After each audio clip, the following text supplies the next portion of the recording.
I want to welcome you to the Phoenix Bookstore. I am Jeannie Brittingham Erstead. I go by the name of She Who Remembers. I do audio tapes for KPFK. And I was thinking how I wanted to introduce Terrence. I took my name She Who Remembers because of my love of history and the ancient.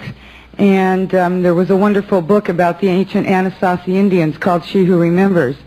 Well, in Terrence's tribe, he's got to be He Who Remembers. And I told my kids I was going to see a wonderful storyteller tonight. So I'd like you to all help me in welcoming Terrence McKenna.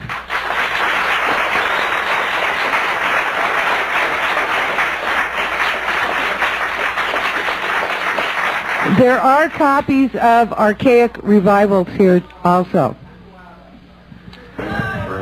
Okay. We'll wake up the world. Well, it's a pleasure to be here. If this is Friday, this must be Santa Monica. It's sort of been that kind of a week. I'm humbled and amazed to see so many people turned out for this. And basically, I'm here to promote a new book of mine called Food of the Gods, from Bantam, and I understand that there are also here tonight copies of the Archaic Revival, which is technically not released yet, so you can be well ahead of the curve if you get a copy of that, because I don't think it will be generally released for about 3 weeks. So let me just say a little bit about this book that I've been working on for a couple of years, and then we can talk about it for a half hour or so, and then I'll sign copies for the hardcore, so to speak. What I wanted to do with this book, The Food of the Gods, was I wanted to set down in as careful and as well-documented a fashion as possible the argument for looking again at the impact of psychedelic plants on human evolution, on the emergence of all of the higher qualities that we associate with our own unique species out of simple animal organization.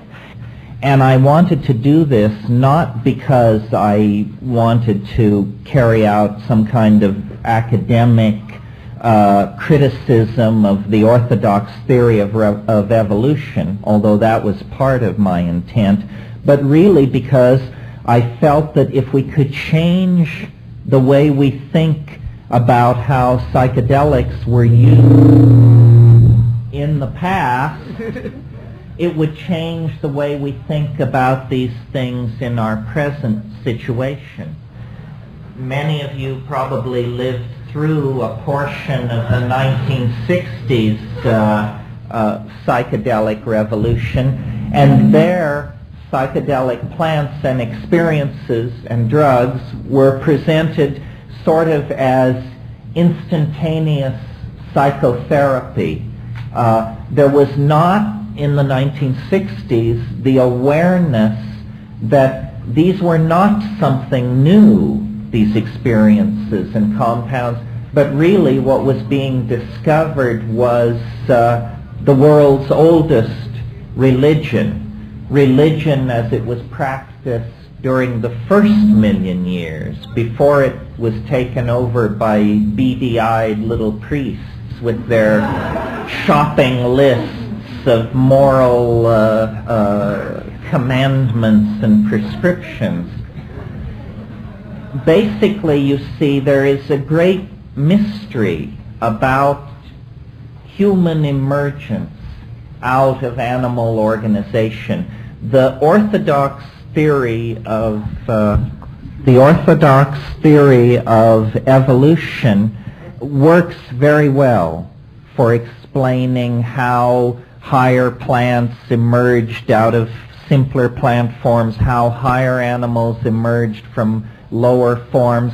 But the great unsolved mystery of evolution generally is located in our own peculiar story, because in less than a couple of million years, the human brain size doubled during the last 3 million years. This has been called the most explosive development of the organ of a higher animal in the entire evolutionary record. And so then the question becomes, what was the cause? What was the detonator? What was the catalyst which literally revealed the presence of the human soul floating on a platform of primate organization? And the case that I have made is, I think, very simple, very easy to understand, and has deep implications for how we live our own lives today and how we organize our societies today. It's a very simple 3-step process. As the climaxed tropical rainforests of the cradle of humanity began to recede 1 million or so years ago in Africa, which is the cradle of the human race, our remote fruit-eating ancestors, who were perfectly happy having achieved a kind of evolutionary equilibrium in the canopies of these tropical rainforests, were forced down onto the grasslands in a situation of great evolutionary pressure. They were having to learn new forms of locomotion, bipedalism, a new way of coordinating the visual system, binocular vision, and most importantly, they were coming under dietary pressure. And one of the points that I make in my book very strongly is that orthodox thinking about evolution has never admitted the importance of diet into thinking about evolution. We all know that evolution proceeds through random mutation, which then meets a force called natural selection. But usually random mutation is presented as something which is to be traced back to cosmic rays and radiation present in the environment. Certainly this is one of the inputs into the process of mutation.